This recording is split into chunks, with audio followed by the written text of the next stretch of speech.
तुम आज के बाद मेरे साथ मार्केट नहीं जाओगी। क्यों?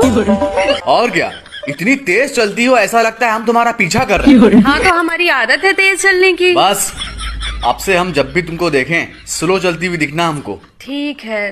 गुड। वो दूध गर्म हो गया है, मम्मी को पानी देकर आ रहे हैं।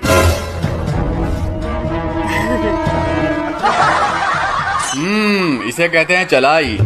हाँ शायद अलमारी में रखा है, मैं देख के बताती हूँ।